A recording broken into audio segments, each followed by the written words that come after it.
Hi traders, welcome to traders club of India. होप आप सब लोग ठीक हो। तो स्टार्ट करते हैं बैंक निफ्टी का मार्केट एनालिसिस कल के लिए। कल है 12 जनवरी। तो कल का हम pivot point, non trading zone, support and resistance, price action and OI data का डिस्कस करते हैं और हमारा कल का सेटअप बनाते हैं और जहाँ पे ट्रेडिंग अपॉर्चुनिटी मिलती है वो लेवल सारे मार्क करते हैं और वैसे अकॉर्डिंगली ट्रेड करते हैं। प्राइस बैंक निफ्टी ने 77 पॉइंट्स की तेजी दिखाई। कल के सेशन से हम 77 पॉइंट ऊपर की क्लोजिंग मिली हमें। ये कल की क्लोजिंग थी और ये आज की क्लोजिंग है। हालांकि बीच में ये आज एसएल काट के नीचे गई, लोगों को ट्रैप किया सेलर्स को, फिर अगेन अपने वापस जोन में आई। मार्केट पूरी फ्लैट ही थी, थोड़ी गैप अप हुई, फिर नीचे आई, फिर ये पूरा फ्लैट थी। यहाँ पे थोड़ा सा एक मूवमेंट दिखाई, यहाँ लोगों के पोजिशनल ट्रेडर जो भी थे सबके एसएल काट के अच्छी खासी। तो देखते हैं हमारा कल का सेटअप। हम छोटे टाइम फ्रेम पे आ गए 5 मिनट्स के। तो गाइस, सेटअप डिस्कस करने से पहले आपसे रिक्वेस्ट करता हूँ, अगर आप चैनल पे नए हो तो प्लीज चैनल को सब्सक्राइब करना और बेल आइकन को हिट करने ना भूलना, नहीं तो आपको मेरी जो भी वीडियोस है डेली टाइम पे नोटिफिकेशन मिलेगा नहीं, इसलिए बेल आइकन को जरूर हिट करना। सो ये हमारा कल का है नॉन ट्रेडिंग जोन और न्यूट्रल पॉइंट है और ये नैरो है। नैरो जब न्यूट्रल पॉइंट आता है हमारा तो उसके अगला दिन हमें ट्रेंडिंग डे देखने मिलता है अप साइड है डाउन साइड में। ठीक है, तो ये जो पूरी रेंज की जो वैल्यू है वो है 47,397 से लेके 47,483। अभी रेजिस्टेंस लेवल डिस्कस करते हैं। ये है रेजिस्टेंस 1, इसके अंदर इंक्लूडेड है प्रीवियस डे हाई। ये एरिया पूरा नॉन ट्रेडिंग जोन है और ये नॉन ट्रेडिंग जोन की वैल्यू होगी 47,615 से लेके 47,675। रेजिस्टेंस 2 नॉन ट्रेडिंग जोन और रेजिस्टेंस 2 के अंदर ही ओपन इंटरेस्ट का रेजिस्टेंस आया है जो है 47,800 और ये पूरे नॉन ट्रेडिंग जोन की वैल्यू होगी 47,800 से लेके 47,885। रेजिस्टेंस 3 नॉन ट्रेडिंग जोन, ये पूरे नॉन ट्रेडिंग जोन की वैल्यू होगी 48,015 से लेके 48,079। रेजिस्टेंस 4 नॉन ट्रेडिंग जोन और ये नॉन ट्रेडिंग जोन की वैल्यू होगी 48,230 से लेके 48,296। रेजिस्टेंस 5 नॉन ट्रेडिंग जोन और ये पूरे नॉन ट्रेडिंग जोन की वैल्यू होगी 48,412 से लेके 48,465। अभी सपोर्ट लेवल डिस्कस करते हैं। ये सपोर्ट 1, इसके अंदर आ गया प्रीवियस डे लो और ये एरिया पूरा नॉन ट्रेडिंग जोन होगा और ये नॉन ट्रेडिंग जोन की वैल्यू होगी 47,223 से लेके 47,278। सपोर्ट 2 नॉन ट्रेडिंग जोन और सपोर्ट 2 के अंदर ही आ गया ओपन इंटरेस्ट का जो सपोर्ट जो ऐड कर रहा है 47,000। ठीक है, और ये पूरे नॉन ट्रेडिंग जोन की वैल्यू होगी 47,000 से लेके 47,088।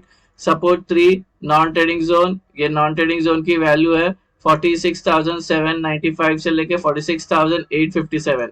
सपोर्ट 4 नॉन ट्रेडिंग जोन और ये पूरे नॉन ट्रेडिंग जोन की वैल्यू होगी 46,595 से लेके 46,652। सपोर्ट 5 नॉन ट्रेडिंग जोन और ये पूरे नॉन ट्रेडिंग जोन की वैल्यू होगी 46,438 से लेके 46,500। ट्रेडर्स, हमारा सपोर्ट, रेजिस्टेंस और न्यूट्रल पॉइंट डिस्कस हो गया। अभी हम एंट्री और एग्जिट मार्क करेंगे। उससे पहले आपसे रिक्वेस्ट करता हूँ कि वीडियो को पूरा देखना, बीच में स्किप मत करना, नहीं तो सिर्फ आप रेंज लेके जाके चार्ट पे प्लॉट करोगे, आपको ठीक से entry, exit, open interest, price action, support, resistance पता नहीं होगा तो आपको नुकसान हो सकता है। वैसे ही कोई टिप या कोई एडवाइजरी कॉल नहीं है और ना ही हम सेबी रजिस्टर है, तो ये एजुकेशन पर्पज के लिए वीडियो है, तो आप इसको एजुकेशन पर्पज के हिसाब से बैक टेस्ट करना, उसके बाद अपने रिस्क पे अपने ट्रेडिंग व्यूअर में सेटअप यूज करके लेना।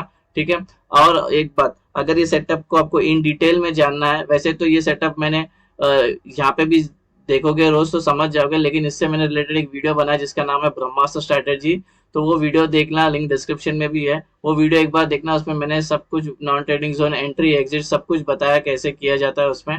ठीक है, बुलिश ट्रेड कितने ट्रेड पे एंट्री लेंगे, बेयरिश ट्रेड कितने कैंडल के बाद एंट्री होगी, और प्राइस एक्शन इस ये सेटअप के साथ कब इंपॉर्टेंट है, वो सब मैंने वहाँ पे इन डिटेल डिस्कस किया, तो वीडियो एक बार जरूर देखना।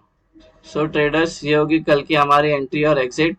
जब आपके नॉन ट्रेडिंग जोन मार्क हो जाएगा तो उसके अपर साइड में आपको ग्रीन एरोज मार्क करना है और रेंज के लोअर साइड में आपको रेड एरोज मार्क करना है, जिससे आपको इनिशियल डेज में आपको पता समझ में आने के लिए कि एंट्री और एग्जिट आ गई है। और ग्रीन का मतलब है हमें लॉन्ग होना है, बाय करना है, रेड का मतलब हमें सेल करना है, शॉर्ट करना है। एकदम सिंपल है यहाँ तक। अभी फ्लैट ओपन का डिस्कशन करते हैं। ये फ्लैट ओपन होता क्या है? फ्लैट ओपन का मतलब जहाँ पे आज ओपन हुई अगर वहीं पे क्लोज होती है तो इसको बोलते हैं आज जहाँ पे क्लोज हुई है, अगर कल वहीं पे ओपन होती है तो उसको फ्लैट ओपन बोलते हैं। तो यहाँ पे अगर ओपन होती है तो हमारा पहला रूल नंबर 1 तो मेट हो गया, प्राइस नॉन ट्रेडिंग जोन पे ही आ गई है। फिर हमारा सेकंड रूल है वो सिर्फ प्राइस अभी सस्टेन करनी चाहिए, यहाँ पे कंसोलिडेट 15 मिनट या उसके ऊपर कितने घंटे भी। उसके बाद ऊपर का ब्रेकआउट करते हैं तो ऊपर का ट्रेड लेंगे, नीचे का ब्रेक डाउन करेगा तो नीचे का ट्रेड लेंगे।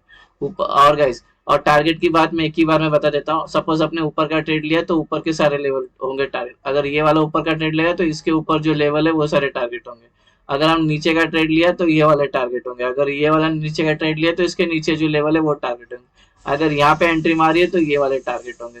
टारगेट एकदम क्लियर। अगर यहाँ पे एंट्री मारी तो ये होगा, अगर यहाँ पे एंट्री मारी है तो ये वाले टारगेट होंगे। डिस्कस करते हैं गैप अप। अगर गैप अप होती है R1 के अंदर तो ये हमारा पहला रूल मेट हो जाता है, प्राइस नॉन ट्रेडिंग जोन में आ गई। उसके बाद सेकंड रूल के लिए वेट करना कि प्राइस 15 मिनट सस्टेन करती है, 15 मिनट या उसके ऊपर कितने घंटे भी। उसके बाद ऊपर का ब्रेकआउट करे तो ऊपर का ट्रेड लेंगे, नीचे का ब्रेक डाउन करेगा तो नीचे का ट्रेड लेंगे। अगर ये गैप अप होने के बाद तुरंत गिरना स्टार्ट करती है या और ऊपर जाना स्टार्ट करती है तो ऐसे में हम ट्रेड नहीं लेंगे जब तक हमारा रूल नंबर 1 मेट नहीं होता है तब तक। एग्जाम्पल के लिए गैप अप हो गई और गिरना स्टार्ट करती है, फिर इधर आके ये वाले नॉन ट्रेडिंग जोन में आके सपोर्ट मिल जाता है। फिर यहाँ पे अगर सस्टेन कर लेती है 15 मिनट या 15 मिनट के ऊपर कितने घंटे भी, उसके बाद फिर ऊपर का ब्रेकआउट करते हैं तो ऊपर का ट्रेड, नीचे का ब्रेक डाउन करेगा तो नीचे का ट्रेड। अगर ये गैप अप यहाँ पे ओपन होती है या यहाँ पे ओपन होती है तो हमारा रूल नंबर 1 है, तो प्राइस को पहले हम नॉन ट्रेडिंग जोन में आ गए। अगर यहाँ पे होती है तो प्राइस कहीं पे तो आनी चाहिए, फिर उसके बाद सिर्फ सस्टेन करनी चाहिए 15 मिनट या 15 मिनट के ऊपर। उसके बाद जहाँ पे ये ब्रेक डाउन करेगी वहां का हम ट्रेड ले लेंगे। अभी डिस्कस करते हैं गैप डाउन। अगर गैप डाउन होती है S1 के अंदर तो हमारा रूल एक पहला रूल मेट हो गया, प्राइस नॉन ट्रेडिंग जोन पे आ गई। उसके बाद फिर जो सेकंड रूल है हमारा 15 मिनट कंसोलिडेशन, वो 15 मिनट कंसोलिडेशन होता है। उसके बाद ऊपर का ब्रेकआउट करेगा ऊपर का ट्रेड, नीचे का ब्रेक डाउन करेगा तो नीचे का ट्रेड। अगर ये गैप डाउन होने के बाद तुरंत गिरना स्टार्ट करती है या और ऊपर जाना स्टार्ट करती है तो ऐसे में हम वेट करेंगे रूल प्राइस को नॉन ट्रेडिंग जोन में आके हमारा रूल नंबर 1 का वेट करेंगे। ठीक है, एग्जाम्पल के लिए ये गैप डाउन हो गई और ये गिरना स्टार्ट करती है और फिर यहाँ पे आके उसको ये वाले नॉन ट्रेडिंग जोन में आके उसको यहाँ पे एक सपोर्ट मिलता है। फिर यहाँ पे अगर ये नॉन ट्रेडिंग जोन में ये अगर 15 मिनट या 15 मिनट के ऊपर कितने घंटे भी ये सस्टेन कर लेती है, उसके ऊपर का ब्रेकआउट करेगा तो ऊपर का ट्रेड लेंगे, नीचे का ब्रेक डाउन करेगा तो नीचे का ट्रेड लेंगे। अगर गैप डाउन यहाँ पे होती है या यहाँ पे होती है तो हमारा रूल नंबर 1 के लिए हमें प्राइस को पहले नॉन ट्रेडिंग जोन पे आने देना है। कंसोलिडेशन होने के बाद जहाँ पे ब्रेकआउट करेगा वहां का हम ट्रेड ले लेंगे। ये हो गया हमारा गैप अप, गैप डाउन और फ्लैट ओपन का डिस्कशन हो गया। अभी ओपन इंटरेस्ट का डेटा की बात करें तो गाइस ओपन इंटरेस्ट का जो बिल्डअप है ऑप्शन चेन में वो कुछ खास नहीं है, सब सिंगल डिजिट पे है। तो हम लोग अभी सबसे ज्यादा जो मैंने अभी नेक्स्ट जो कॉन्ट्रैक्ट का है उसमें सबसे ज्यादा जो भी स्ट्राइक प्राइस पे ओपन इंटरेस्ट बिल्डअप हुआ कॉल राइटर और पुट राइटर के साइड से, वो वाले लेवल में मार्क करता हूँ और एक्सप्लेन करता हूँ। ट्रेडर्स अगर प्राइस यहाँ से ऊपर जाती है तो ये 47,800 जो R2 के अंदर ऑलरेडी इंक्लूड है। अब जब नॉन ट्रेडिंग जोन मार्क करोगे तो ये हमारा ऑटोमेटिकली रेजिस्टेंस भी ओपन इंटरेस्ट का मार्क हो जाएगा 47,800। इसको लग के प्राइस नीचे आ सकती, ट्रेंड चेंज हो सकता है बिकॉज कॉल राइटर्स के जो ओपन इंटरेस्ट है वो सबसे ज्यादा यहाँ पे है। यहाँ पे होंगे सेलर एक्टिव, यहाँ पे लग के प्राइस नीचे आ सकती है। ओपन इंटरेस्ट की सपोर्ट की बात करें, अगर प्राइस गिरते आ रही है तो यहाँ पे लग के प्राइस चेंज कर सकती है बिकॉज, और ये जो लेवल है वो है 47,000 जो S2 के अंदर ऑलरेडी इंक्लूडेड है सेटअप के अंदर। तो यहाँ पे पुट राइटर्स के जो ओपन इंटरेस्ट है वो सबसे ज्यादा है। यहाँ पे हो गए बायर्स एक्टिव, यहाँ पे लग के प्राइस चेंज हो सकता है और ट्रेंड ऊपर जा सकती है। ठीक है, सो गाइस ये बन गया हमारा कल का फ्राइडे का इंट्राडे सेटअप बैंक निफ्टी का। होप आपको ये सेटअप पसंद आया तो वीडियो को लाइक करना, शेयर करना और ट्रेडर्स कम्युनिटी में फॉरवर्ड करना। Thank you very much for watching, have a great